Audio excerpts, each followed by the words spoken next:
রাহুল গান্ধী কইছেন যে বাংলাদেশে উগ্রবাদের উত্থান হইতেছে, তাও আবার কইছে আমেরিকাত গিয়া। এটার জবাব দিছেন হাঙ্কারে পররাষ্ট্র উপদেষ্টা। একটা যে ন্যারেটিভ যে শুধুমাত্র একটি দল ছাড়া বাকি সবাই উগ্রবাদী, এই ধরনের একটা ন্যারেটিভ প্রচার করার চেষ্টা হচ্ছে মিডিয়াতে। আমি মনে করি যে এটা থেকে ভারতের বের হয়ে আসা প্রয়োজন।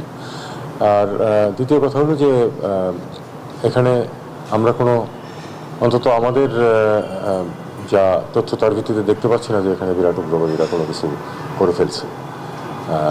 যে সরকারে যারা আছেন তাদের কারোই তো এই ধরনের কোনো এজেন্ডাও নাই, এরকম কোনো ব্যাকগ্রাউন্ডও নেই। কাজে তাদের আমার মনে হয় তাদের এই বক্তব্য থেকে বের হয়ে আসাই দুই দেশের সম্পর্কের জন্য ভালো।